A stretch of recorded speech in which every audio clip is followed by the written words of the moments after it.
なら逃げるしか。これだけ離れればやられている。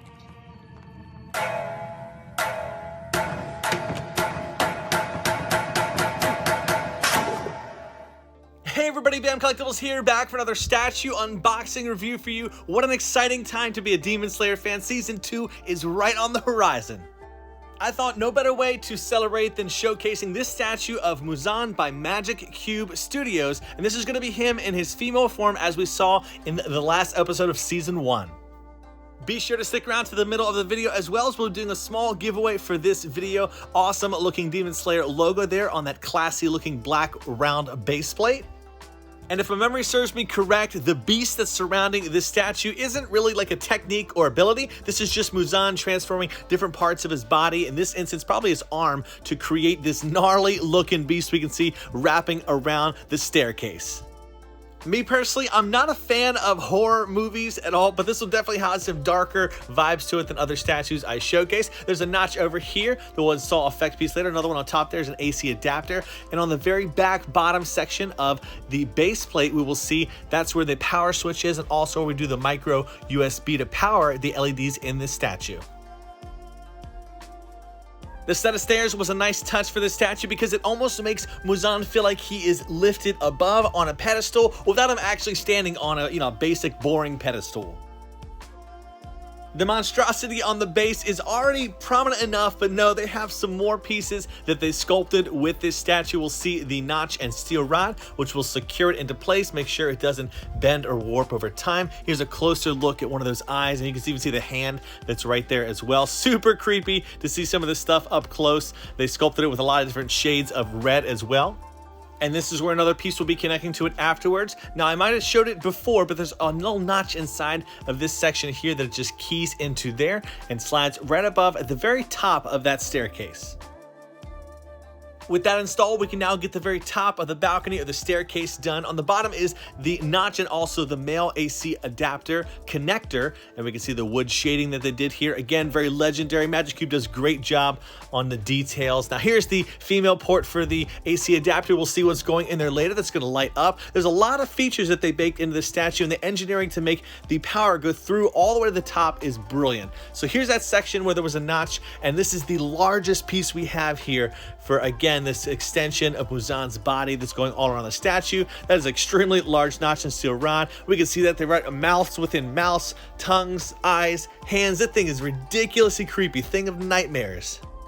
If you haven't finished season 1, this might be a little bit of a spoiler, but I don't know why you're watching this if you haven't watched the first season. They really did bring to life the nightmarish scene that we experienced when he was taking out all of the lower moons towards the end of the season. It was just extremely crazy to be able to see him do what he did, and to experience it here in the statue is even crazier to see this stuff kind of in a real life tangible way. And here we have the last piece that they sculpted separately, more small, pretty basic, not too much going on here, but it is neat how when it connects, it feels like it wraps around the staircase more. It's very fitting how they have all the limbs in a dynamic motion going all around him, because Muzan himself is actually going to be very static for this statue. Now here we have the micro USB to the USB cable that's going to be powering the statue. I'll go ahead and plug that up. And then here is a lamp that they have, one of two that they sculpted onto here. And these are going to plug into that AC port that we saw before. There's the male connector that's going to go into there. So really cool addition. Again, the engineering is very brilliant, how they're able to power multiple different pieces in this way. On the top balcony, we'll install the second lamp piece and then get these illuminated. These type of features add a whole nother level of awesomeness to the statue, and something I wasn't even aware of when unboxing this is on the bottom section, you'll see this light right here, and also one on the bottom left section of the back. Those light up for the statue as well, so 4 different LED sections on this statue in total. I wanted to take a brief minute and a half to share with you these Demon Slayer Legos that I found. So these are not official products made by the company. They are off-brand or unlicensed versions of these, but really cool. I couldn't believe that they made all 9 of these characters that I'll be showcasing very shortly, and briefly just wanted to build one right before your eyes so you can see how it looks. But Nezuko looks amazing. They captured everything about her, right? The hair color, the bamboo in the mouth, the overall outfit together. These are actually really incredible for the size they are, the details that they're able to pack into them. Next up is Tanjiro, again nailing that overall outfit and likeness to his character in this type of form. The scar on the forehead was done well. Also, you can see all the green and brown checkers that are on the back.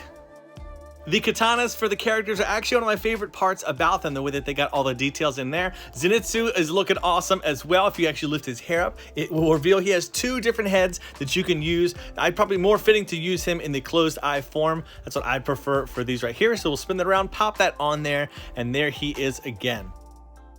Again, you can really appreciate all the details in that katana right there. So we'll slide him around to the back. And then we have the boar head wearing Inosuke, dual wielding, of course, as expected. And if we lift his head up, so it didn't come with any secondary hair, but you will notice they did at least sculpt his eyes under there if you want to see that. But he is bald looking because they didn't have that hair with him. That would have been a cool little feature or touch. Next up, the Insect Hashira Shinobu. Very good. They captured her likeness again perfectly well. All the details in her cloak, my gosh, amazing. The butterfly pin that's in her hair as well. And also they did sculpt her katana as you would expect. It's not just a blade. It has that little tip on the point there, kind of a rod with a tip at the end. Then we have Mitsuri here, looking probably not the strongest compared to some of the other ones out there. Very interesting, a little bit lazier on the blade, but maybe that's just me lacking a little bit more details than what the other ones did pack in. And for the 7th, we have Giyuu, one of my favorite characters in the series. For the giveaway, what you need to do is just leave a comment in the comment section about, it could be anything, the statue, your hype about season 2, the Legos, anything you want to. Just let me know, and I'm going to be randomly selecting a comment in about 4 or 5 days, and you can have up to 3 of these Legos of your choice. You can just contact me on Instagram or Facebook and let me know which one you would like. They did a great job with Akaza as well, with all the different body markings, and obviously he has different colored hair than most of the others here. And then our beloved Rengoku in the back here, looking mighty awesome with the hair sculpt that they have for this. And also there's 2 different head sculpts here. You can have obviously the one more battle damaged version, and then the normal. I don't know which one I prefer over the other, but they both look great. And also his katana, perfect as well. Really cool how they brought these to life the way that they did. They just perfectly represent all the characters. Again, probably Mitsuri being one of the weakest of them all. And by weak, I mean by design, not by character, of course. So we have here in the background the C of A, or the Certificate of Authenticity, which is the steel slab. We can see how many were made. And if you want to display it, you have this acrylic stand that you could put it on. You can have that way right there. With Muzan in female form, the silhouette of that, or we have this way, probably the more preferred, so you can see the edition size. Moving on, we can see the main body for Muzan. The hands and head were sculpted separately, just like in the show. He is wearing that long black yukata and also coming in a more female form. I tell you, for the actual outfit itself, they did a masterful job at putting on this decal on the outfit, right? This is something that's not hand painted on. Usually they use some type of decal to press it on there and then it settles and rests, but really amazing job. The way it looks flawless, almost like it was hand painted on there. For those that might be following my channel and this is one of your first Demon Slayer videos, I want to encourage you to maybe check out some of the other ones I've done on the channel afterwards. We've done a few by Magic Cube. I believe it was, we have Mitsuri, Shinobu, Nezuko, we have Zenitsu. So a lot of awesome characters have been represented and tons more to come. Here we have one of 2 hands that they sculpted, very fitting that the nails would be in more of a claw-like shape as we typically see him use. Now this just attaches to the wrist there with the magnet, and then we also have a second hand that they included, which is brutally holding the recently decapitated head of the lower rank 3 Wakuraba. Now this was the individual that really thought it was a wise decision to go into self-preservation mode, try to run away, but Muzan had no intention of letting anybody live at this time when summoning everybody to the Infinity Castle. So crazy sculpt here. We can see that blood splatter that was on the face and also some blood that's in the hair intertwined as well. I mean, for as brutal and nasty as this is, it's really something you can appreciate with everything that they put into it. Up to now, Magic Cube has done perfect head sculpts for their characters, and I have to say, this one is definitely par for the course, being absolutely perfect all around here. So more of a form that we don't usually, or don't plan on intending seeing Muzan in very long term in the show, but for this moment, captured really well, extremely menacing and creepy, right? Especially, none of them probably expected who it was when they first had met him. With that together, let's go ahead and dim the lights and see this statue in the dark.